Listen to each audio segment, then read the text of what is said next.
నమస్తే, welcome to Telugu రాజ్యం. ఈరోజు మనతో పాటు ఒక ప్రత్యేక అతిథి ఉన్నారు.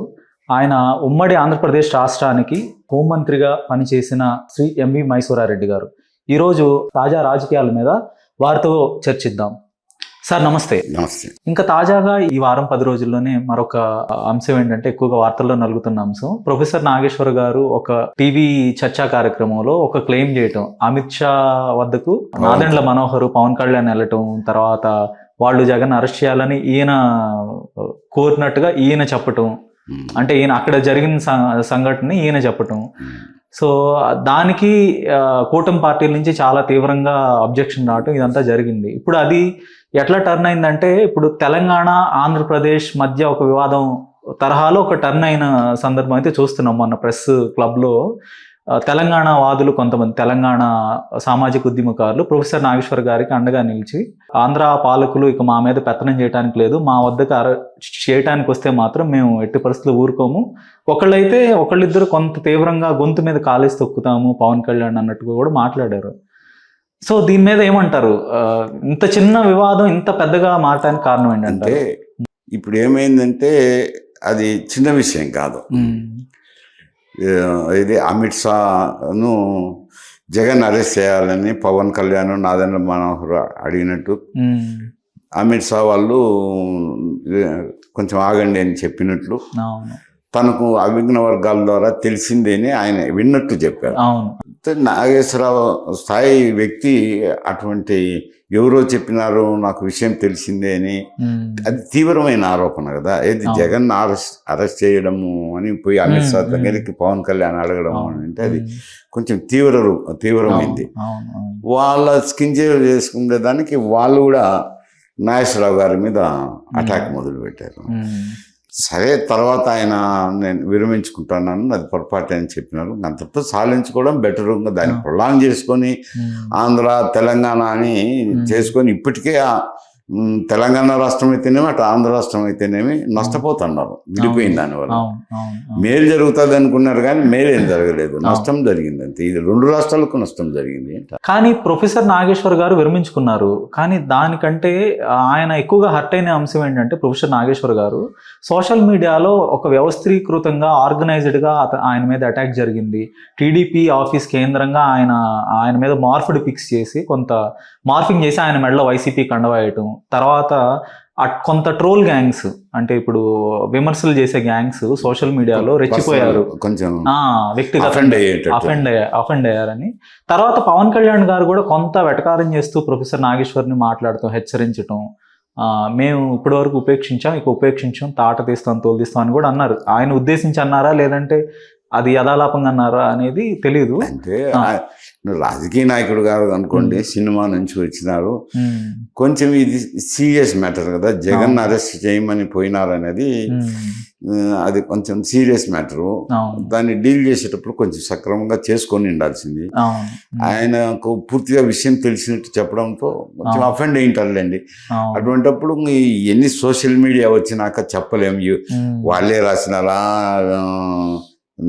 పవన్ కళ్యాణ్ అన్నలా, లేకుంటే తెలుగుదేశం పార్టీ ఆఫీసులు పుట్టినాయా, ఇవన్నీ చెప్పేదానికి అవకాశం లేదు. కానీ తెలుగుదేశం అఫీషియల్ ఖాతాలో పెట్టారు, ఎవరైనా పెట్టచ్చు కదా ఖాతాలో. అన్ని రకరకాలు వస్తుంటాయి కాబట్టి దాంట్లో విషయం ఎంతో నిజమెంతో ఎవరం చెప్పలేము. అది దురదృష్టకరం ట్రెండ్ తీసుకోవడం. ఎందుకంటే అటు పవన్ కళ్యాణ్ కు మంచిది కాదు, ఇటు నాగేశ్వరరావు గారికి మంచిది కాదు. మరి ఈయన ఎందుకు అది కామెంట్ చేశారో అది నాగేశ్వరరావు గారికి తెలియాలి. ఆయన మళ్ళీ విత్డ్రా చేసుకున్నాడు అనుకోండి, అంతటితో సమస్య పోతే మంచిది. దీని ఊరికి వికృతంగా మార్చడం అనేది అంత పద్ధతి కాదు. ఎందుకంటే ఈ మీరు కండువాలు కప్పడం అంటే సీరియస్ మ్యాటర్ కాదండి. అంటే ఒక జర్నలిస్ట్ ఆయన ఇంటిగ్రిటీ ఏదో ఉందిలేండి, నాగేశ్వరరావు గారికి ఉండే ఇంటిగ్రిటీ ఉంది, కాదని లేను. ఆయన కండువాలు కప్పి వైఎస్ఆర్సీపీ ఏజెంట్ అనేటట్టు చూపించడం అనేది తప్పే, కాదండి నేను. అది ఎవరు చేసినారు అని అంటే ఇప్పుడు సోషల్ మీడియాలో రకరకాలు వచ్చాయి. మొన్న కూడా కొందరు ఏం చేసినారంటే నాకేం సంబంధం లేదు, పోవడం లేదు, నేను ఎప్పుడో ఢిల్లీలో నేను రాజ్యసభ మెంబర్గా ఉండేటప్పుడు సూట్ వేసేవాడిని నేను, ఎందుకంటే అక్కడ చలి ఎక్కువ ఉంటుంది వేసుకొని. ఎక్కడో విమానాశ్రయంలోనే ఏదో కలిసినాను ఆయన. కలిసినప్పుడు మాట్లాడతాం కదా, ఆంధ్ర నుంచి వచ్చి ఢిల్లీలో ఆంధ్ర నుంచి పాలిటీషియన్స్ వచ్చినప్పుడు జనరల్గా మాట్లాడు. ఆ ఫోటో తీసి పెట్టి జగన్తో ఉండేది ఏదో ఫోటో తీసి పెట్టి లండన్లో చర్చలు జరుపుతున్నారని వేసినారు. ఏం చేయాలి చెప్పు, నేను పోయి ఏదో లండన్లో, నేను ఎక్కడ పోయినా, నేను ఇక్కడ హైదరాబాద్లో ఉన్నా, అందరికి కనపడతానే ఉన్నా. రోజు వాకింగ్ పోతాను, 14 లేస్తే అందరికి కనపడతా అంటే వాకింగ్ రోజు ఇన్నే ఉండవు కదా సార్. లండన్కి ఎప్పుడు పోయింటే లండన్కి ఎప్పుడు పోయినా స్వామి, ఏదో వాళ్ళు సోషల్ మీడియాలో పెట్టింటారు ఇవన్నీ, నాకేం సంబంధం ఉంది, నేను పట్టించుకోవడం కూడా లేదు. కానీ ఖండించినా అది కూడా చూసినాంలే అని చాలా మంది అన్నారు. రకరకాలు వస్తుంటాయి. దాన్ని కొంచెం ఇద్దరు అటు పవన్ కళ్యాణ్ కానీ ఇటు నాగేశ్వరరావు గారు కానీ ఏంటో లేని తేలిగ్గా తీసేసుకుంటే అది సమస్య పోతుంది అంట.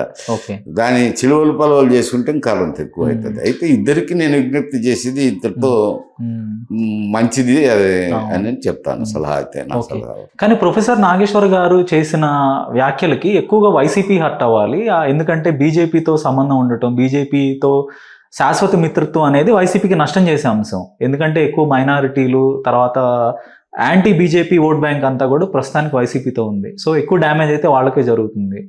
కానీ ఎక్కువగా వీళ్ళు ఎక్కువ రియాక్ట్ అయ్యారు, పవన్ కళ్యాణ్ కానీ టీడీపీ కానీ. సో దీని మీద అంటే ఇది జనరల్గా నాగేశ్వరరావు గారి మీద వస్తుంది కదా, అక్కడ జగన్ అరెస్ట్ చేయమన్నారు. ఆయన జగన్ అరెస్ట్ చేయమన్నారని నాగేశ్వరరావు అన్నారు.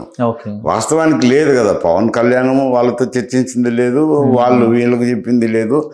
కాకపోతే సంబంధాలు అనేటి వాళ్ళు బీజేపీ ఇద్దరి మధ్య మేనేజ్ చేస్తున్నారు. ఎందుకంటే బీజేపీ అయితే కూటమిలోనే ఉంది, కానీ జగన్ కేసులు ఉన్నాయి కదా, అది విచారణ దాంట్లో సమస్యల్లో కొంచెం చూస్తున్నట్టు వ్యవహరిస్తున్నారు. గతంలో అయితే కొంచెం వాళ్ళ సపోర్ట్ కూడా అవసరం అవుతున్నది రాజ్యసభలో. ఇప్పుడైతే అవసరం లేదనుకోండి. ఇది ఎందుకు సంబంధం లేని గాలికి సుగాలు అంటారు మా పక్క ఈ కొట్లాటనంతా. వైఎస్ షర్మిలకి రాజ్యసభ కేటాయించబోతున్నారు, కర్ణాటక కోటాలో ఆవిడకి రాజ్యసభ దక్కబోతుందని కొంత ప్రచారం అక్కడక్కడ జరుగుతుంది కొన్ని ఛానళ్లలో. అంటే ముఖ్యంగా టీడీపీ అనుకున్న ఛానళ్ళు అయితే కొంత లీకులు రావటం ఇదంతా జరుగుతుంది. సో ఆవిడ కూడా వెళ్ళి కలిసి వచ్చారు మల్లికార్జున్ ఖర్గే గారిని. సో ఇప్పుడు కాంగ్రెస్ పార్టీకి ఆవిడకి ఇవ్వాల్సినంత అవసరం ఉందంటారా? కాంగ్రెస్ పార్టీని బలోపేతానికి ఏపీలో ఆవిడ ప్రయత్నాలు కానీ ఇవన్నీ ఎక్కువగా ఫలించిన దాఖలాలు అయితే కనపడట్లేదు, ఏమంటారు దాన్ని? కాకపోతే మోరల్ పర్స్పెక్టివ్ కింద ఏదో పోయి కలిసి రిక్వెస్ట్ చేసిండొచ్చు. మరి పాజిటివ్ గానే ఉన్నాయనే వార్తలు వినపడుతున్నాయి. నాకైతే అంత రాహుల్ గాంధీని కూడా కలిసినట్టు వచ్చినాయి వార్తలు. మరి కలిసి ఇవ్వచ్చు, కాదని లేము, ఎందుకంటే రాజ్యసభ కాబట్టి. కానీ దేశంలో ఇతర ఎందుకంటే ఆమెను ఎంపీ చేసినప్పుడు ఇక్కడ పార్టీకి ప్రెసిడెంట్ కూడా వేరే సీనియర్ నాయకుని పెట్టుకోవచ్చు కదా. అంటే ఆవిడకి రాజ్యసభ కేటాయించి ఇక్కడ ఆలోచన కూడా ఉండొచ్చు, కాదని లేను. ఓకే. అండ్ అంటే ఇప్పుడు ఆవిడకి రాజ్యసభ ఇస్తే ఇక ఇప్పుడు తెలంగాణలో ఆశావహులు అనేక మంది ఉన్నారు, ఇతర రాష్ట్రాల్లో కూడా చాలా సీనియర్లు ఆశావహులు ఉన్నారు. సో వారందరి నుంచి కూడా ఒత్తిడి పెరిగే అవకాశం ఉంటుంది కదా కాంగ్రెస్. తెలంగాణలో కాంగ్రెస్ పార్టీ ఉంది కదా, ఇక్కడ నుంచి మేము ఇతర రాష్ట్రాలు ముఖ్యమైన రాజ్యసభ మెంబర్స్ అవ్వాలనే తపన చెప్పేదానికి అవకాశం. అక్కడ ఆంధ్రాలో ఏమంటే ఆంధ్రాలో కాంగ్రెస్ పార్టీకి సీట్లే లేవు, శాసనసభలో లేవు. కాబట్టి ఏదన్నా అక్కడ ఇప్పించండి అని అడిగేదానికి అక్కడ ఉండే నాయకులకు కొంచెం అవకాశం ఉంటుంది. ఇక్కడ తెలంగాణలో అవకాశం లేదు, ఎందుకంటే వాళ్ళ గవర్నమెంటే ఉంది. వాళ్ళకు రాజ్యసభ సీట్ వచ్చేటప్పుడు కర్ణాటక నుంచి ఇప్పించని అడగడానికి లేదు, ఇక్కడ కావాలని పోయి అడుగుకొని రిక్వెస్ట్ చేసుకునేదానికి అవకాశం ఉంది ఇక్కడ ఉండే కాంగ్రెస్ నాయకులు. అది ఎవరైనా కావచ్చు, అడగచ్చు, రిక్వెస్ట్ చేసుకోవచ్చు, సంపాదించుకోవచ్చు. ఇప్పుడు వైఎస్ షర్మిలకి రాజ్యసభ కేటాయిస్తే కనుక కాంగ్రెస్ పార్టీ జగన్ మరింత తీవ్రంగా విమర్శించేదానికి, లేదంటే ఆవిడ విమర్శలకు మరింత వెయిట్ వచ్చేదానికి రావడానికి అవకాశం ఉంటుంది, మరింత క్రెడిబిలిటీ రావడానికి. ఎందుకంటే ఒక ఎంపీగా మాట్లాడేది మరింత ఇంపాక్ట్ఫుల్గా ఉంటుంది. సో టీడీపీకి కాంగ్రెస్ కి మధ్యలో ఉన్న ఈక్వేషన్ కూడా కొంత మనం చూసాము గత ఎలక్షన్స్ కానీ అంతకు ముందు కానీ. సో టీడీపీ ప్రయత్నాలు కూడా ఏమైనా ఉన్నాయంటారు ఇందులో? టీడీపీకి సంబంధం ఉండదు. ఓకే. టీడీపీకి కానీ కూటమికి కానీ ఏం సంబంధం ఉండదు. ఇక్కడ ఏమి రానంటే 1-2 రకాలుగా కూడా ఆలోచన చేసి ఉండొచ్చు. ఓకే. వాళ్ళిద్దరికి మధ్య నుండే విభేదాలు అయితేనేమి, వాళ్ళ సోదరునికి ఆమెకున్న విభేదాలు అయితేనేమి, అక్కడ కాంగ్రెస్ పార్టీని బలోపేతం చేయాలన్న దాంట్లో భాగంగా అయితేనేమి, ఆమెకు రాజ్యసభ ఇచ్చినప్పుడు ఇక్కడ పిసిసి అధ్యక్షుడు వేరే వారిని పెట్టుకుని సమన్వయం చేసుకోవాలనే ఆలోచన ఏమన్నా ఉంటే ఉండొచ్చు. ఉందని నేను ఖచ్చితంగా తెలుసునని చెప్పడంలా ఒక అవకాశం అయితే ఉంది. మరి పోయి రిక్వెస్ట్ చేసుకునేదా, వాళ్ళు పోయి ఆలోచన చేస్తున్నారా లేదా అనేది అంత దూరం ఆలోచన చేయటం లేదు. కాకపోతే ఈ కాంగ్రెస్ పార్టీని డెవలప్ చేసుకోవడానికి ఏమన్నా ఆలోచన చేస్తే ఏమన్నా చేయొచ్చు అది. హలో, తెలుగు రాజ్యం ఛానల్ చూస్తున్నారా? సామాజిక రాజకీయ జీవన చిత్రణే తెలుగు రాజ్యం. అతిశయోక్తులు అసత్యాలు ఉండవు. రాజకీయ కోణం కాదు, ప్రజా కోణమే కొలబద్ద. తెలుగు రాజ్యం వీక్షణ మీ ఉత్తమ అభిరుచికి నిదర్శనం.